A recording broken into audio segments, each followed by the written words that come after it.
நீங்கள் நிறைய பேசினாதான் சேல்ஸில் பிஸ்னஸில் ஜெயிக்கலாம்னு நினச்சிட்டீங்களா?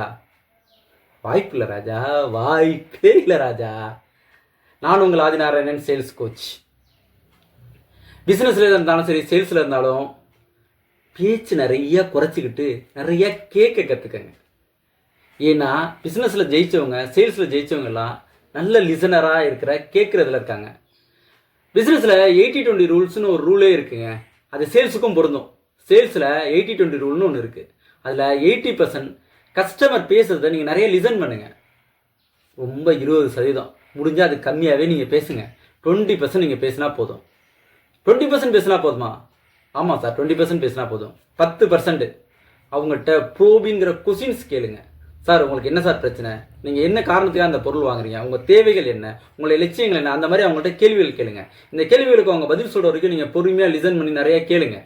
அடுத்த 10% நீங்கள் கொடுக்குற பொருள் அந்த பிரச்சனைக்கும் அவங்களுடைய சவால்களுக்கும் தீர்வாக இருக்கிற விஷயத்த மட்டும் சொல்லுங்கள். வேறு எதுவுமே சொல்ல வேண்டாம். அந்த 10% அதை மட்டும் சொல்லுங்கள். நீங்கள் இனிமேட்டுக்கு பொருளை விற்க வேண்டாங்க. கஸ்டமர் பொருளை வாங்குவாங்க. எங்கேயுமே வாங்க வைக்கிறதுக்கு 80-20 ரூலில் 80% லிசனிங், 20% மட்டும்தான் பேசணும். இனிமேட்டு கஸ்டமர்கிட்ட போனோன்னே இந்த பிளா பிளா பிளான்னு பேசுகிறத நிப்பாட்டுங்க. ரத்தன சுருக்கமாக 20% மட்டும் உங்கள் பேச்சு வச்சுக்கோங்க. 80% நிறையா கேளுங்க. இந்த வீடியோ உங்களுக்கு பிடிச்சிருந்துன்னா கமெண்டில் ஐ ஆம் பெஸ்ட் லிசனர்னு மட்டும் கமெண்ட் பண்ணுங்கள்.